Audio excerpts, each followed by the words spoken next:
The following Bible Bite is a brief excerpt from one of our Standing Firm Bible study videos. I pray that the Holy Spirit will use it to help you be more like Jesus and to stay in the battle. Look at verse 4 again. Perseverance, proven character, hope. Isn't that interesting? He started with hope back in verse 2. Remember that? We looked at that in an earlier study. Through whom also we have obtained our introduction by faith into this grace in which we stand, and we exult in hope. There it is, in hope of the glory of God. We talked about hope then. So what's this mean?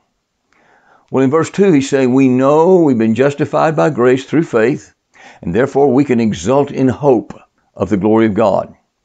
We can have a definite, very certain expectation of this future glory. It's going to be awesome. We exult. Now he's saying when we're delivered through tribulation, after tribulation, we develop an even deeper confidence in the certainty of our relationship with God. It deepens our hope.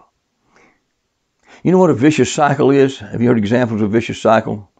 For example, one example is you can't get a job without experience, they say. But you can't have experience without a job. So how's that going to work? It's a vicious cycle. Another vicious cycle is lying. If you tell lies, it creates a vicious cycle because you then have to tell more lies to cover up the earlier lies. You know how that works. Or dieting can be a vicious cycle. Sometimes people who go on extreme diets and they lose a lot of weight very fast to reach their goal, but when it's extreme and unrealistic and not a diet they can live with, then they begin eating again. The next thing you know, they're higher in weight than they were before they started that original diet. So here we go again, and it's a vicious cycle. Well, God is teaching us that this business of hope is kind of like a vicious cycle, except it's not really vicious at all. It's a blessed cycle. Call it a blessed cycle. I don't know if I've ever heard of that before, but it works, doesn't it? When we really begin to understand what God's doing through these trials, one after another, He's building our hope, more hope, strengthening our hope, and we learn to exult in that. David understood this. Look at Psalm 119, verse 71. It is good for me that I was afflicted. David recognized God's doing something good through the difficult times.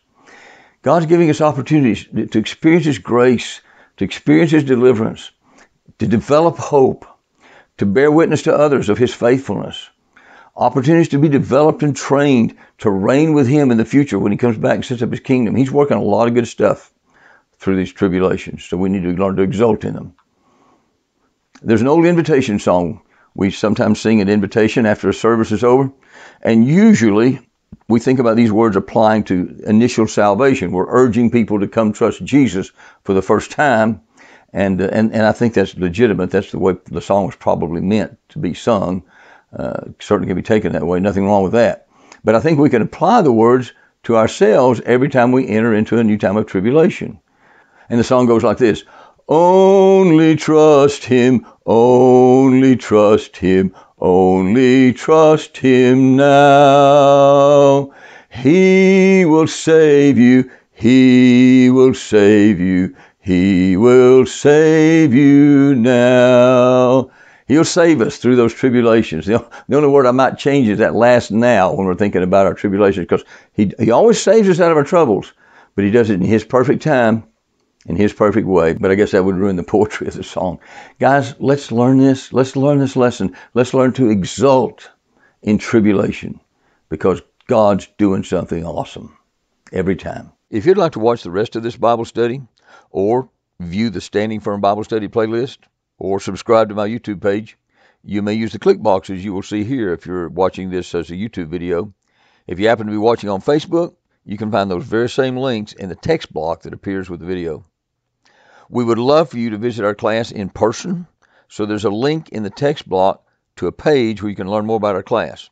If you prefer, you may text me or leave me a voicemail at 423-261-5562. That number's on your screen. May God bless you as you seek to glorify Him. Stay in the battle.